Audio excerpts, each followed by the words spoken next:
नमस्कार, मैं हूं नेहा बेनीवाल और आप देख रहे हैं हलचल इंडिया। बेबाक खबर तेज असर। आइए शुरू करते हैं आज की खबरें।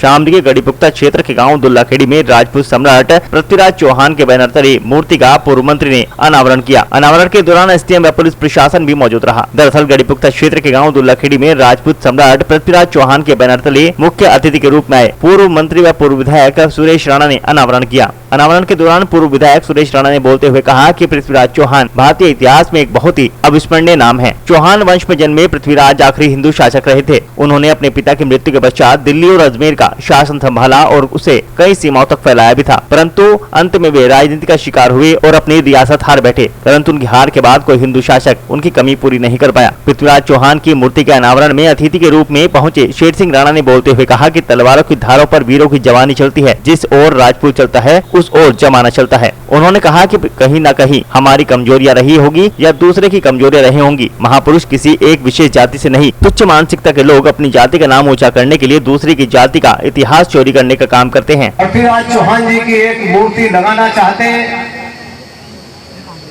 मैंने उनका बड़ा धन्यवाद किया, अभिनंदन किया, चूंकि महापुरुषों की मूर्ति जब लगती है तो हमें महापुरुषों जैसा आचरण सीखने के लिए एक प्रेरणा देती है। उन्होंने बड़ी मेहनत की, चूंकि कहना आसान है, किसी भी कार्यक्रम को संचालित करना, गांव-गांव निमंत्रण देना, 3-4 जनपदों के लोगों को बुलाना, उसकी व्यवस्था करना, उसके अनुशासन की जिम्मेदारी लेना, ये बहुत कठिन काम है और ये सारी जिम्मेदारी यहाँ के नौजवानों ने ली है। मैं इनका बहुत स्वागत करता हूँ, इनका बहुत बहुत मैं अभिनंदन करता हूँ। मित्रों, लगातार कार्यक्रम होते हैं, लगातार कार्यक्रम चलते हैं, अपने अपने तरीके से लोग अपनी बात कहने का काम करते हैं। आखिर सबके मन में समाज है, सबकी इच्छा रहती है कि राष्ट्रवाद के साथ, समाज के साथ हम सब लोग आगे बढ़े। इसलिए अपने अपने शब्दों का चयन करते हुए सभी लोग अपनी बात को कहने का काम करते हैं। यहाँ बड़ी संख्या में युवा हैं, इसलिए मैं नौजवानों से अपील करना चाहता हूं कि सारी कमान आपके हाथ में है,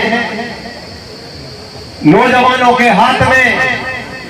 जहां समाज का भविष्य है वहां देश का भी भविष्य है, क्षेत्र का भी भविष्य है। इसलिए मैं नौजवानों से अपील करना चाहता हूं कि जैसे आज हम यहां मूर्ति के अनावरण में इकट्ठा हुए हैं, मैं विशेषकर युवाओं से अपील करना चाहता हूं कि बहुत अच्छा हो जाए और 4 चांद लग जाएं कि ऐसा ही आयोजन हो और हमारे 2-3 जनपदों में कोई आईएएस बना, कोई आईपीएस बना, कोई पीसीएस बना, कोई अन्य वरिष्ठ पदों पर गया, ऐसे नौजवानों का स्वागत करने का मौका हम लोगों को मिले तो मैं समझता हूं हम सबके लिए बड़े गौरव की बात है।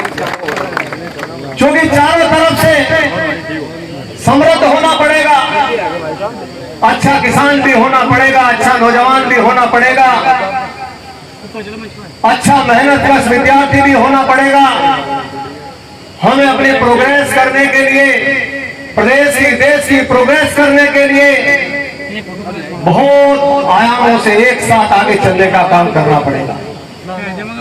कई नाम ऐसे हैं जो हम लेते हैं बचपन से लेकर, और हमारे बहुत सारे बड़े भाई यहाँ बैठे हैं,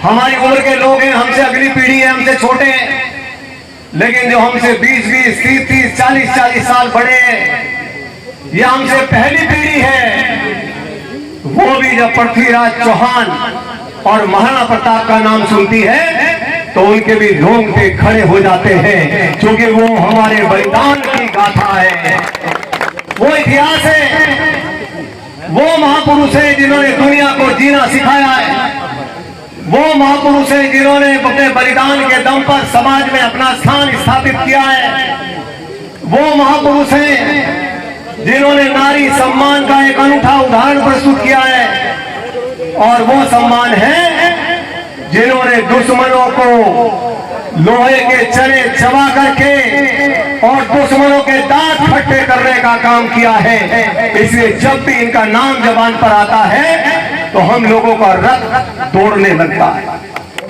ऐसे महापुरुषों के चरणों में मैं प्रणाम करना चाहता हूं।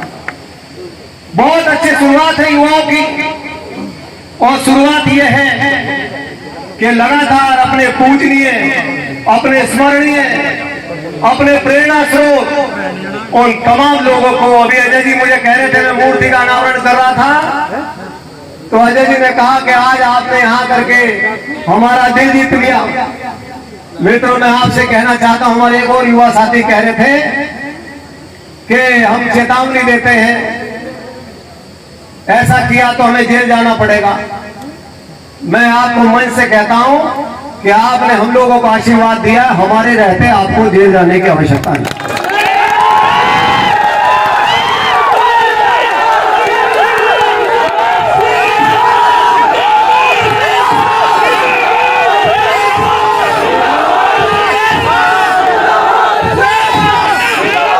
मैं अपने नौजवान साथियों से एक बात की अपील जरूर करना चाहूंगा।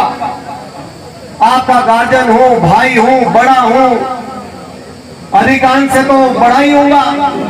20% मेरे से बड़े हैं, 80 से मैं बड़ा हूं। लेकिन जिनसे बड़ा हूं, युवाओं से, उनसे एक बात जरूर कहना चाहता हूं कि देखो, अब 21वीं सदी है। 21वीं सदी में दिमाग खोल करके काम करना पड़ेगा, आंखें खोल करके काम करना पड़ेगा, और हर क्षेत्र में आगे निकलना पड़ेगा।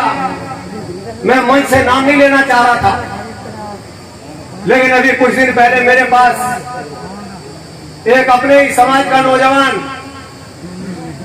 शायद भारी गांव है उनका, डॉक्टर परवीन, जो दिल्ली में है, वो मेरे पास आया। उनका कुछ काम था, मैं तो जिस लायक था मैंने कोशिश की, लेकिन मैंने उनका अभिनंदन किया, स्वागत किया, इसलिए नहीं किया कि वो किसी राजनीतिक दल के नेता हैं, इसलिए भी नहीं किया उनके पास बड़ा जन समर्थन है, लेकिन मैंने इसलिए किया कि जब अपना कोई भी व्यक्ति उनके पास जाता है तो वो शानदार दिल का डॉक्टर है, दिल लगा करके उसका इलाज करने का काम करता है, इसलिए मैंने उसका स्वागत किया, उसका अभिनंदन किया। लगातार व्हाट्सएप पर वो रोजाना मुझे कोई ना कोई व्हाट्सएप भेजते हैं। मैं पहले जुड़ा हुआ नहीं था, अब उस दिन आया, नंबर लिया, उनके व्हाट्सएप आते हैं। उन्होंने भगवान श्री राम को कहा कि वो तो बोलता नहीं, चालता नहीं, सुनसान खड़ा बिल्कुल। बोला कहाँ खड़ा हुआ था? बोला सिर की तरफ खड़ा हुआ था। बोला सिर की तरफ नहीं, ज्ञान अगर लेना तो पैरों की तरफ खड़ा हो। तो लक्ष्मण गया और वो पैरों की तरफ खड़ा हुआ और उसने रावण से ज्ञान लिया। पहले तो सबको ये समझ लेना चाहिए, हम किसी जाति की, किसी बिरादरी की आलोचना नहीं करना चाहते, लेकिन यार वो जो पैरों की तरफ खड़े ही नहीं, उन्हें ज्ञान कहाँ का हो जाता। समझकर बात किया कि बात या तो कहने की हो या बात फायदे की हो, या बात ना तो कहने की है ना फायदे की है। जब फिल्मों में अमरीश पुरी ठाकुर बन का आ गया था,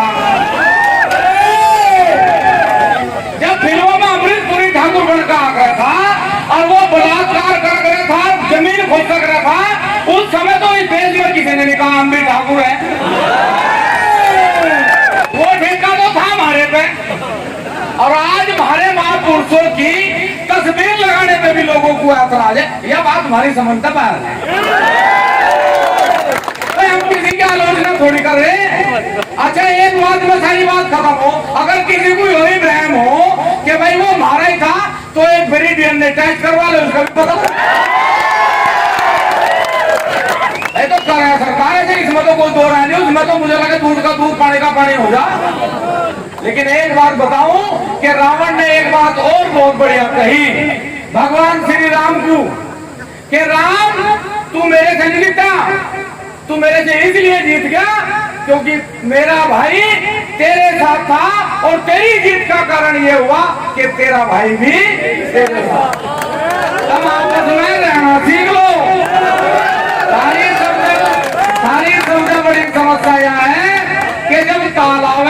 बिखरो भाई, अच्छा बिखरो नहीं बिखरते। मतलब कहाँ था है ये बात मेरी समझ में नहीं आती। पृथ्वीराज चौहान ना तो कुंडीर था, ना मुरार था, ना रैकवाड़ था, ना सिसोदिया था। वो महान व्यक्ति था, इसलिए हम सब मिलकर उनकी जयंती मनावे। इसलिए ये जो तुमने धंधा जोड़ रखा है, तो भी कहीं शांति रखो। इसे भी खाओ तो मुझे पता उठ जाएगा ये तो बात। महान व्यक्ति की जयंती, अरे सुनो, ये तो आप लोगों का सौभाग्य है। अने राजपूत, एक राजपूत नारी को एक ब्राह्मण ने चुराया था। एक कि राजपूत सम्राट पृथ्वीराज चौहान की मूर्ति का अनावरण कार्यक्रम दुल्लाखेड़ी में हुआ।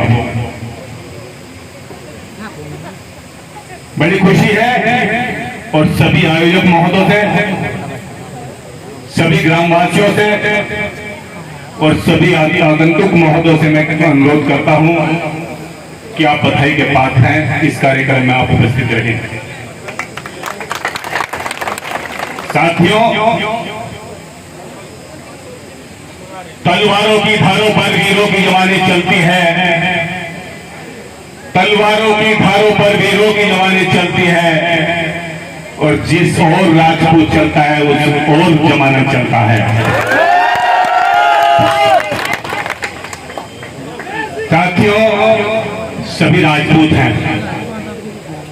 सोशल मीडिया के माध्यम से एक उपवाद पैदा हुआ, वो अब भी हुआ, पिछले वर्ष भी हुआ। कहीं ना कहीं वो हमारे युवकों की भी कमजोरी रही होगी, कमियां रही होंगी और कहीं दूसरों की रही होगी। महापुरुष किसी एक जाति विशेष का नहीं होता साथी। महापुरुष जिसने राष्ट्र के लिए काम किया हो उसकी जाति राष्ट्रीयता होती है। लेकिन तुच्छ मानसिकता के लोग अपनी जाति का नाम ऊंचा करने के लिए दूसरी जाति का इतिहास चोरी करने का काम क्या करते हैं